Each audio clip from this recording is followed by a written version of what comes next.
শ্ৰীকৃষ্ণৰ জন্মাষ্টমী একচুৱেলি ইয়াত বহুত বছৰৰ পৰা পাতি অহা বুলি কোৱাও শুনিছো 268 বছৰ অতিক্ৰম কৰিলে এবাৰ 269 এভাগ আপোনাৰ 1800 শতিকাতে কৰা ন আপোনাৰ সম্পূৰ্ণ গোটা কাঠেৰে এনেকে কাটি কাটি মানে বনাইছে কোনো ধৰণৰ জয়েন নাই ইয়াত বা আগৰ বৰ্তমান সময়ত যেনেকে আমি গজাল মাৰো তেনেকুৱা ধৰণৰ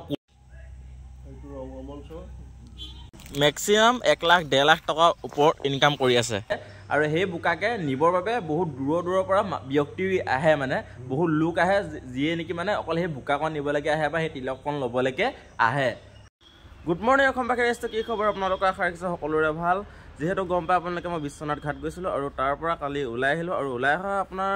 দিনৰ 12টামান বাজি গ'ল যিহেতু তাত মানে বহুতখিনি চাবলগীয়া আছিলে ঘূৰি পকি যিখিনি চাবলগীয়া সকলোখিনি চালোঁ বা আপোনালোকক হ'লেও দেখালোঁ ধুনীয়াকৈ তো তাৰ পৰা ওলাই আহোঁতে দেৰি হ'ল চ' সেই গতিকে মই বেছি দূৰ আহিব নোৱাৰিলোঁ তাৰ পৰা বিশ্বনাথ আছিলে আপোনাৰ 10 কিলোমিটাৰ আৰু তাৰ পৰা মই বিশ্বনাথৰ পৰা আহিলোঁ অলপ দূৰ আপোনাৰ 5-8 কিলোমিটাৰমান আহিলোঁ আৰু আহি পিনে এভাগ মন্দিৰত থাকিলোঁ আৰু এইভাগ হৈছে মন্দিৰভাগ যিহেতু মই আগতে ইয়াত আহিছোঁ চ' তেখেতলোকে মোক চিনি পায় তো ধুনীয়াকৈ ইয়াত থাকিব দিলে আৰু এইফালে হৈছে মোৰ বেগটো তাতে ধুনীয়াকৈ টেণ্ট হৈ থাকিলোঁ আৰু এতিয়া ৰাতিপুৱা যিহেতু সময় অকণমান হ'ল তো এতিয়া ধুনীয়াকৈ যাবলৈ ওলাইছোঁ 8টা বজা নাই বাৰু তো এতিয়া যাম আজি অকণমান দেৰিয়ে হ'ল বাৰু আনুকালে মই ইয়াতকৈ সোনকালে ওলাই যাওঁ কিন্তু অকণমান দেৰি হ'ল যিহেতু কাম আছিলে আৰু কালি ৰাতি হ'ল ভাগৰো লাগিলে সেইটো কাৰণে কি ক'ব আৰু কেতিয়াবা অকণমান দেৰি হৈ যায় একো নাই তো এতিয়া আমি ধুনীয়াকৈ ইয়াৰ পৰা ওলাই যাম আৰু আজিৰ দিনটো কি হয় আপোনালোকক সকলোখিনি দেখাম আৰু যিমান যি দেখাব পাৰোঁ সকলোখিনি দেখাম তো চাই থাকিব ভিডিঅ' শেষলৈকে তো বন্ধুসকল ফাইনেলি আহি পালোহি চতিয়া আৰু চতিয়া আহি মানে মই য'ত আছিলোঁ তাৰ পৰা বেছি দূৰ নহয় বাৰু আৰু আহি আছিলোঁ আহি পালোহি এতিয়া আৰু এইফালে আজি চাব পৰা ৰ'দটো কেনেকৈ ওলাইছে আৰু এইফালে চতিয়াবাসী 2-এজন ব্যক্তি আৰু যিকেইজনে নেকি মোক সহায় কৰিছে আৰু তেখেতলোকে আগতেও মোৰ ভিডিঅ' চাইছে হেনো কেদাৰনাথ যাওঁতে এনেকৈ কিবাকিবি তো বহুতখিনি সহায় কৰিলে ধন্যবাদ সকলোকে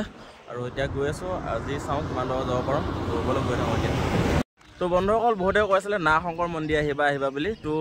আগতেও আহিছোঁ কিন্তু হ'লেও সকলোৱে কৈ থকা দেখি আকৌ এবাৰ আহিলোঁ আৰু যিহেতু মই গোটেইখন মানে যিমানখিনি ঐতিহাসিক মঠ মন্দিৰ আছে সকলোখিনি ঘূৰি আছোঁ আগতে আহিছোঁ হ'লেও আকৌ নোসোমাকৈ গ'লে অলপ হ'লেও মনত বেয়া লাগিব চ' সেই গতিকে আকৌ এবাৰ আহিলোঁ আৰু এফালে চাব পাৰে যিহেতু আগতে দেখাইছোঁ আপোনালোকক যিসকলে চোৱা নাই বাৰু ফাৰ্ষ্ট টাইম হয়তো দেখিছে তো এইফালে ধুনীয়াকৈ ল'ৰা ছোৱালী খেলি আছে আৰু এইফালে আজি ভিৰ চাব পাৰে একদম পূৰা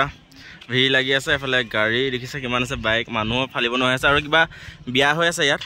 বিয়া পাতিছে মানে বৰ বিয়া সেই চাইডে তো ধুনীয়াকৈ সেয়া কৰিম ইয়াত তাৰপিছত আমি ইয়াৰ পৰা ওলাই যাম আৰু তো ব'লক বন্ধুজন দেখিছে এজনো বাৰটা লগ পালোঁ বহুত ভাল লাগিলে তোমাক মই একদম মানে চাই থাকোঁ তোমাক মই তো লগ পাই বহুত ভাল লাগিলে তো এতিয়া আমি ইটো চাইডে যাম মানুহ কিমান ভিৰ হৈছে আপোনালোকে দেখাই আছে ইফালে চব তো বন্ধুসকল এইফালে মই আগতে আপোনালোকক কৈছোঁ আগতে ইয়াত যিহেতু আহিছোঁ ইয়াত পিছফালে যোনটো পুখুৰীটো মানে বহুত কাছ আছে মানে হাজাৰ ওপৰলৈকে কাছ আছে তো আপোনালোকক কৈছোঁ আৰু কাছবিলাক এনেকুৱা মানে মানুহ দেখিলে ইহঁতে ওচৰলৈ চাপি আহে যিহেতু খাবলৈ দিয়ে তো ইয়াত থকা কাছখিনি মানে একদম জ্ঞানী বুলি ক'ব লাগিব এতিয়া আপোনালোকক ভালদৰে জানে আৰু যে ৰাইজে আহিলে কিবা এটা খুৱাব বুলি এইফালে দেখিছে খাবলৈ কিমান ধুনীয়াকৈ ওচৰলৈ আহিছে আৰু আজি এইফালে পৰিৱেশটো চাব পাৰে মানুহ বহুতখিনি আছে ভালেমানখিনি আৰু সেইফালে তাত মানুহ একদম ফালিব নোৱাৰা হৈ আছে সেই ভিতৰত ঠিক আছে আৰু ভিউটো চাব পাৰে সুন্দৰ তো এতিয়া আমি ইয়াত বেছি দেৰি নকৰোঁ যদি ইয়াৰ বিষয়ে আৰু অলপ জানিবলগীয়া আছে তেতিয়াহ'লে মানে আকৌ ভিডিঅ'টো চাব তেতিয়া পাই যাব লিংকটো মই দি দিম বাৰু ডেছক্ৰিপশ্যনত তো নাহশংকৰ মন্দিৰ আহিছিলোঁ গম পায় তো উভতি গৈ আছিলোঁ আৰু উভতি গৈ থাকোঁতে এফালে দাদাজনে ৰাখিলে আৰু তেখেতৰ পুত্ৰ আৰু এইফালে ইয়ালৈ অহা ব্যক্তি দুজনমান আৰু এইফালে তেখেতলোকৰ ঘৰ আৰু তেখেতলোকে মাতিলে এখন ধুনীয়া ফুলৰ গামোচাৰে মোক সম্বৰ্ধনা দিলে মৰম যাছিলে বহুত ধন্যবাদ আপোনালোকক লগ পাই বহুতখিনি ভাল লাগিলে আকৌ লগ পাম কেতিয়াবা সেইফালে যাব ঠিক আছে ভাইটি ঠিক আছে লগ পাম দিয়ক তো এতিয়া বৰ লাহে ধীৰে গৈ থাকোঁ আৰু যিহেতু আগত পুলিচ দুজনমানো ৰখি আছে মানে অলপ তেখেতলোকৰ কথা বতৰা পাতিবলগীয়া আছিলে তো অলপ জানিবলগীয়া কথা তাত গৈ পিনে আপোনালোকক কৈ আছোঁ তেখেতলোকে মোৰ কাৰণে কি মানে সুবিধা ৰাখিছে মই আপোনালোকক তাত গৈ ক'ম ঠিক আছে গৈ থাকোঁ দেই বন্ধুসকল যিহেতু ৰাতিপুৱাৰ পৰা এনেকৈ একো খোৱা হোৱা নাছিলে চ' সেই গতিকে আহি গ'লোঁ হোটেলত আৰু এই হোটেলখনৰ নাম হৈছে পাৰিজাত হোটেল আৰু ধুনীয়াকৈ ইয়াত সোমাই খালোঁ আৰু একচুৱেলি বিশেষ এটা কথা কি মানে 15 দিনৰ কাৰণে মোক খোৱা বোৱা ফ্ৰী মানে আপোনালোকৰ এই 12 বেটেলিয়ন ডিপাৰ্টমেণ্টৰ পুলিচৰ ফালৰ পৰা তেখেতলোকে মোক 15 দিনৰ বাবে খোৱা বোৱা সম্পূৰ্ণ ৰিস্ক লৈছে যিমানে যি খোৱা বোৱা নহয় মানে যিমানে পইচা নহয় তেখেতলোকে দিব আৰু সেইটো সম্পূৰ্ণ দায়িত্ব তেখেতলোকে লৈছে আৰু হোটেলখনত আহিলোঁ বাৰু দেই ধুনীয়াকৈ হোটেলখনত খোৱা বোৱা কৰিলোঁ আৰু পুলিচজনক ফোন কৰিলোঁ কিন্তু ফোন নকৰাৰ আগতে ইয়াৰ যিজন মালিক মানে হোটেলৰ তেখেতে মানে মোক বিলটো নালাগে বুলি কৈয়ে দিলে আৰু এখন হোটেলখন চাব পাৰে ধুনীয়াকৈ মই একদম তাত ধুনীয়াকৈ বহি খালোঁ এইফালে আৰু এইফালে এখন হৈছে হোটেলখন এজন হৈছে দাদাজন আৰু তেখেতে মানে ধুনীয়াকৈ বিলটো নালাগে বুলি ক'লে ভাল লাগিলে লগ পাই সকলোকে মেনেজাৰজন ক'লৈ গ'ল অঁ আৰু এই দাদাজনে মানে ক'লে কি পইচাটো দিব নালাগে তেনেকৈ বুলি ক'লে আৰু পুলিচৰ যিজন মানে তেখেতেও ফোন কৰি আছিলে যে যদি লাগে তেতিয়া দিম কিন্তু তেখেতে নালাগে বুলি ক'লে ধন্যবাদ আপোনাৰ নামটো কি আছিলে একবাৰ জানিব পাৰিম নেকি কৌশিক বৰা ধন্যবাদ লগ পাই আপোনালোকৰ ভাল লাগিলে তো আশা ৰাখিলোঁ আগলৈও গৈ যাতে এনেকৈ ৰাইজৰ মৰমবিলাক পাওঁ আৰু আশা ৰাখিলোঁ এতিয়া লাহে লাহে গৈ থাকোঁ ব'লক তো বন্ধুসকল আপোনালোকক কৈছিলোঁ যে মোৰ খোৱা বোৱাটো আপোনাৰ 15 দিনৰ বাবে তেখেতলোকে ৰিক্স লৈছে বুলি আৰু এইজন হৈছে দাদাজন যোনজনে নেকি কালি মোক লগ পাইছিলে আৰু তেখেতে ফোন নম্বৰটো ল'লে কথা বতৰা মোৰ লগত ভালদৰে পাতিলে আৰু আপোনাৰ নামটো একবাৰ কৈ দিব ৰাজকুমাৰ শৰ্মা আৰু তেখেতে মোৰ 15 দিনৰ খোৱা বোৱা ৰিক্স লৈছে ধন্যবাদ আপুনি কি কৰে বুলি কৈছিলে পুলিচ নকওঁ 12 বেটেলিয়ন অঁ ইয়াৰে এইটো তেখেতলোকৰ অফিচ চাব পাৰে এনেকৈ তো ভাল লাগিলে কি ক'ব এনে কি ক'ব ভালকৈ যোৱা ভালকৈ হেৰি কৰা তোমাৰ যিটো হেঁপাহ আছে সেইটো কমপ্লিট হওক ধন্যবাদ কণ্টেক্ট ৰাখিব যি যেনেকুৱা অসুবিধা হয় যেনেকুৱা ধৰণৰ অসুবিধা হয় তাৰ লগত ফেচ কৰি হেৰি কৰিম তুমি যিহেতু ক'লৈকে যাবা কিফালে তোমাৰ গোটেই অসম 35 ডিষ্ট্ৰিক্ট 35 ডিষ্ট্ৰিক্ট যেতিয়া ঘূৰিবা তেতিয়া যি ধৰণৰ অসুবিধা হয় সেইটো মোক জনালে ঠিক আছে যি পাৰোঁ মোৰ ফালৰ পৰা হেৰি কৰিম থেংক ইউ ঠিক আছে বাৰু এতিয়া আমি লাহে লাহে গৈ থাকোঁ ব'লক তো বন্ধুসকল গৈ আছিলোঁ আৰু গৈ থাকোঁতে ৰাস্তাৰ মাজতে হঠাতে দেখা পালোঁ এখন বৰ্ড আৰু বৰ্ডখনত লিখা আছে আপোনালোকে দেখিব পাইছে বোকাখেঁচা ভাওনা ক্ষেত্ৰ ইয়াত এটা বহুত ডাঙৰ ৰহস্য সোমাই আছে একদম শ্ৰীকৃষ্ণৰ লগত জড়িত তো আজি আমি সেই মন্দিৰ ভাগলৈ যাম আপোনাৰ ইয়াৰ পৰা অলপ দূৰ হয় বেছিকণ দূৰ নহয় আৰু জাষ্ট তো এতিয়া আমি তালৈ যাম আৰু তাত বিশেষ ব্যক্তি আছে আমি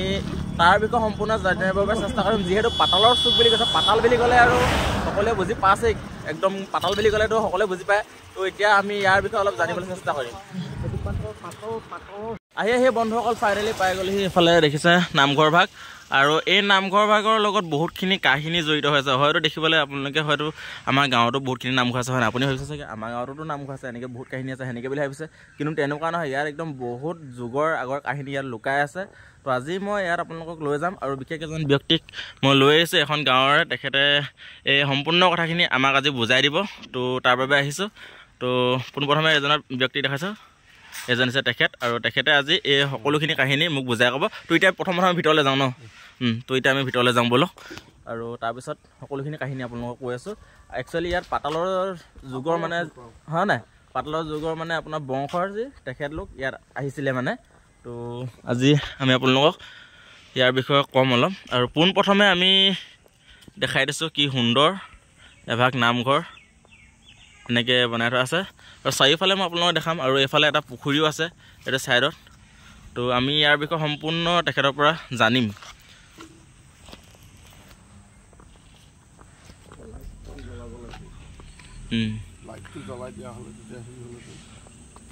ব'লক বাৰু আমি লাগি ভাগি চলাই লওঁগৈ ব'লক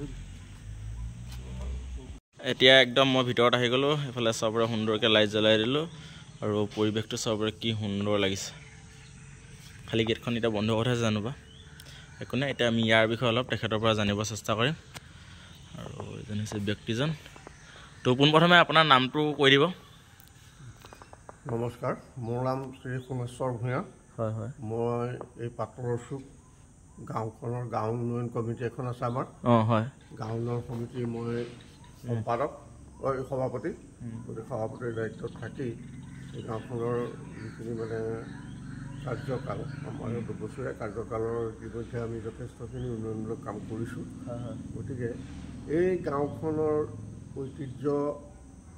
অতিকৈ প্ৰাচীন ইয়াত আমাৰ এই গাঁওখনলৈ 1725 চনত শংকৰদেৱৰ বংশধৰ ৰামৰায়ৰ মানে নাতি পাতালগিৰি নামে এজন ব্যক্তি আহিছিলে আৰু সেই ব্যক্তিজন প্ৰথম ইয়াতে আহি পেলাই বসতি কৰিছিলে তাৰপিছতে এটা পৰিয়াল আহিল কঁঢ়ালৰ পৰিয়াল নগাঁৱৰ পৰা বাকী এটা পৰিয়াল কাকতি পৰিয়াল যোৰহাটৰ পৰা এইদৰে এটা ৰামকণাই পৰিয়াল আৰু বাকী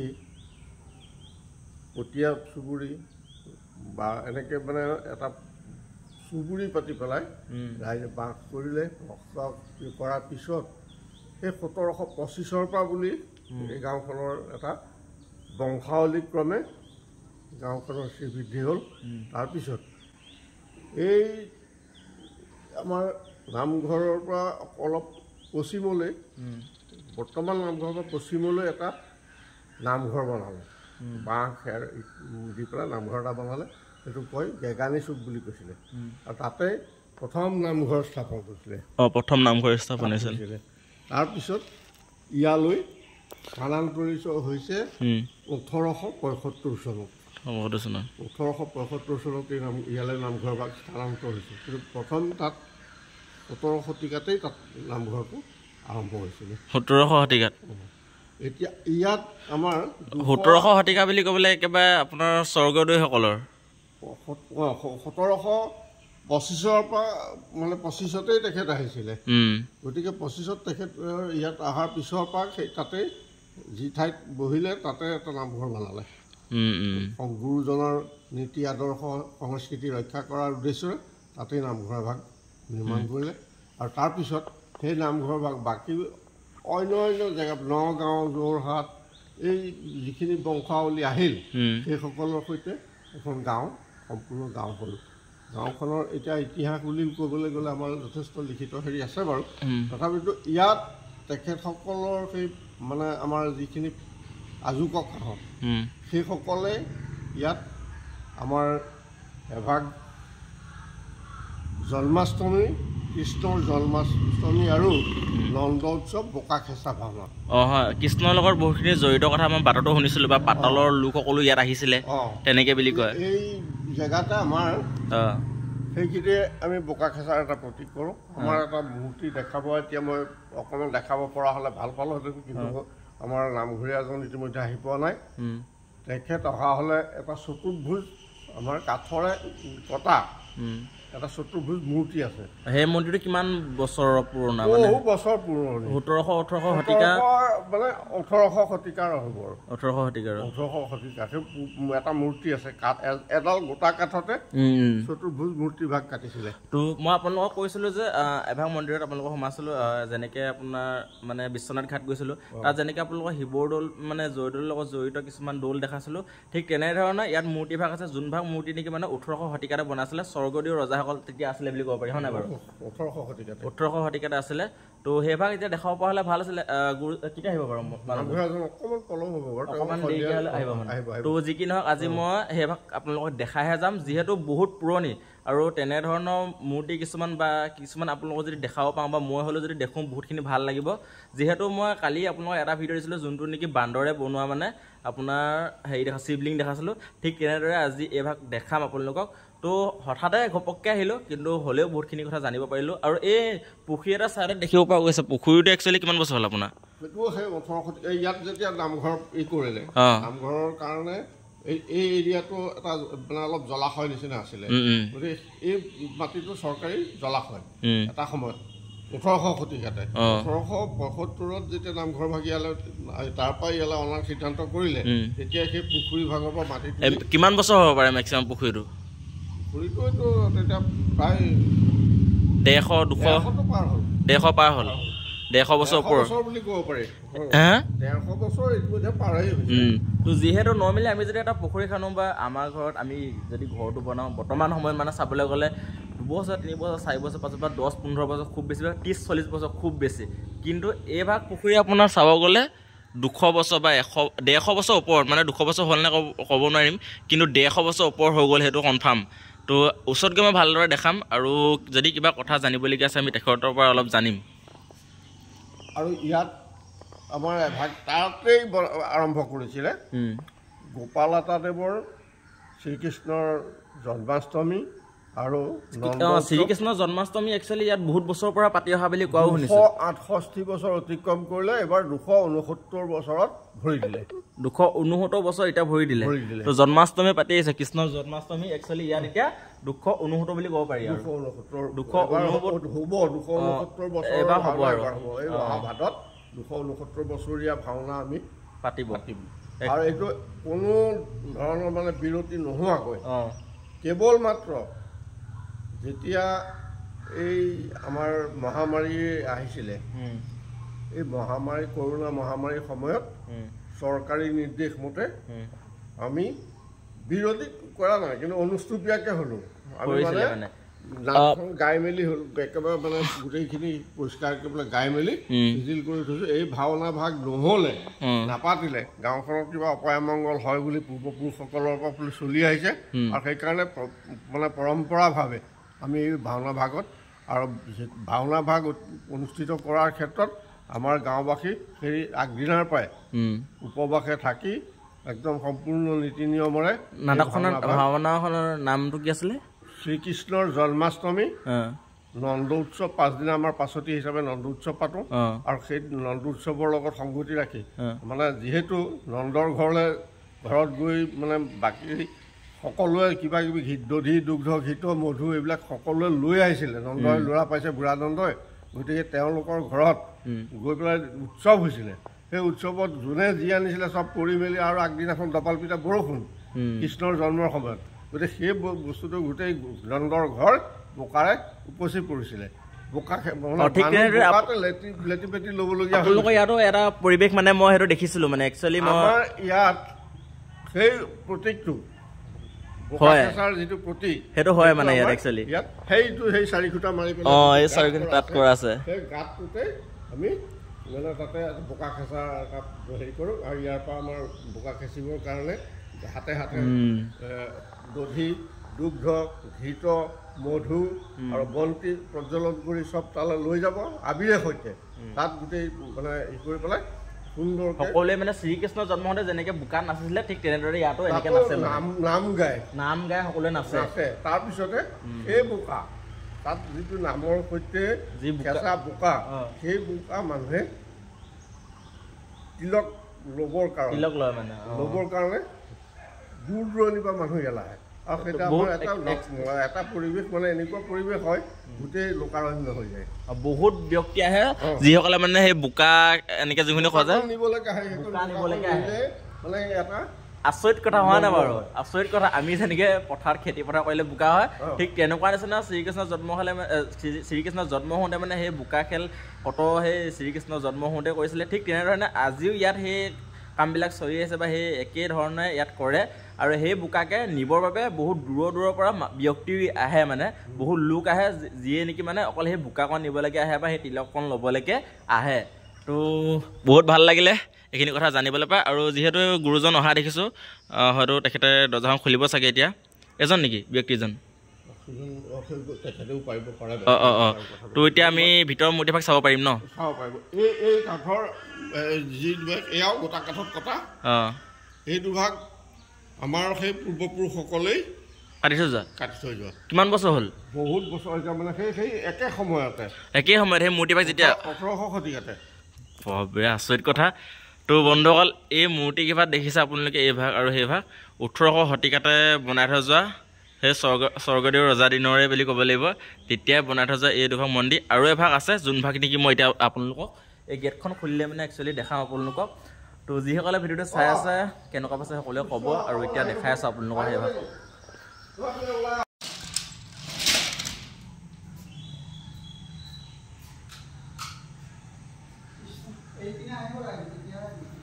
এইপিনে যাব লাগিব ন?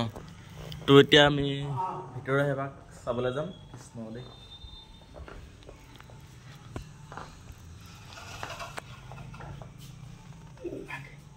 কৃষ্ণ দেই। এভাগ আপোনাৰ 18শ শতিকাতে কৰা ন? বহুত পুৰণি। কাঠৰ হয় ন? হা গোটা কাঠৰ পৰা কাটি অকল এনেকৈ বনাইছে ন? আচৰিত, মানে কোনো ধৰণৰ জইন নাই মানে ইয়াত, হয় নে নহয়? তো বন্ধুসকল আছে, আমি যদি দৰ্জা এখন বনাওঁ, দৰ্জাখন বনাবলৈ আমি কেইবাডোখৰ টুকুৰা কৰি পিনে আমি মানে এনেকৈ জইন কৰোঁ, হয় নাই বাৰু? কিন্তু এই মূৰ্তিভাগ আপোনাৰ সম্পূৰ্ণ গোটা কাঠেৰে এনেকৈ কাটি মানে বনাইছে, কোনো ধৰণৰ জইন নাই ইয়াত, বা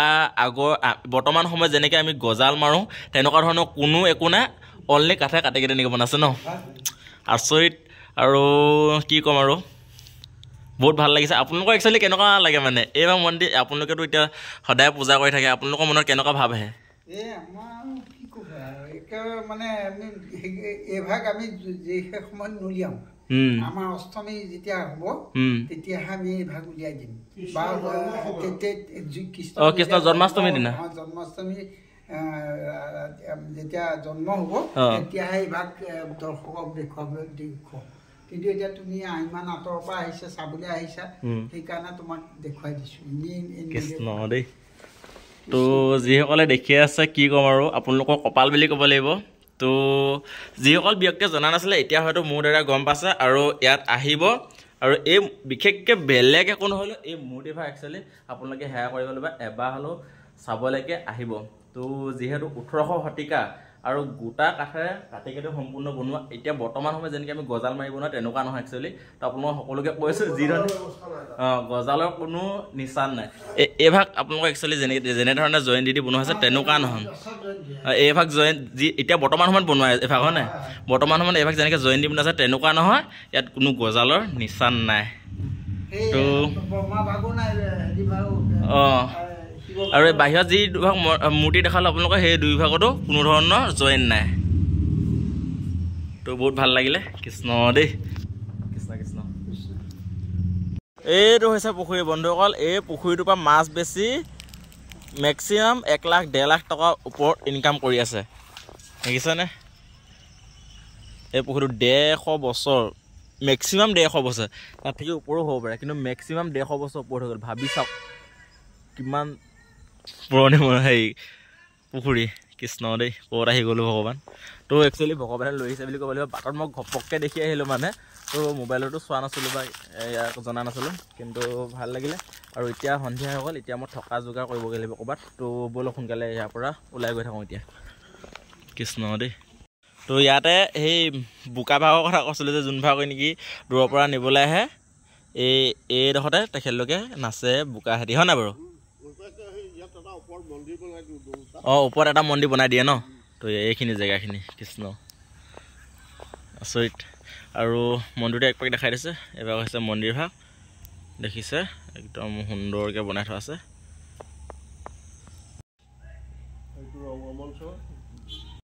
তো বন্ধুসকল ফাইনেলি আহি পাই গ'লেহি এটা পেট্ৰল পাম্পত আৰু ৰাতি এতিয়া 11টা বাজিলে আৰু ট্ৰেইনটোৰ লগত ধুনীয়াকৈ মই ভিতৰতে সোমালোঁ আৰু পেট্ৰল পাম্পো বন্ধ কৰিলে আৰু ইয়াৰ পৰা আপোনাৰ তেজপুৰ আছে 8 কিলোমিটাৰ নে 10 কিলোমিটাৰ তো ধুনীয়াকৈ আজি ইয়াতে থাকিম আৰু আজি যিখিনি পালোঁ সকলোখিনি আপোনালোকক দেখালোঁ কেনেকুৱা লাগিলে সকলোৱে জনাব আৰু যদি ভাল লাগিলে তেতিয়াহ'লে লাইক কমেণ্ট শ্বেয়াৰ ছাবস্ক্ৰাইব কৰি দিব তো লগ পাম নেক্সট ভিডিঅ'ত ধামাকা ধন্যবাদ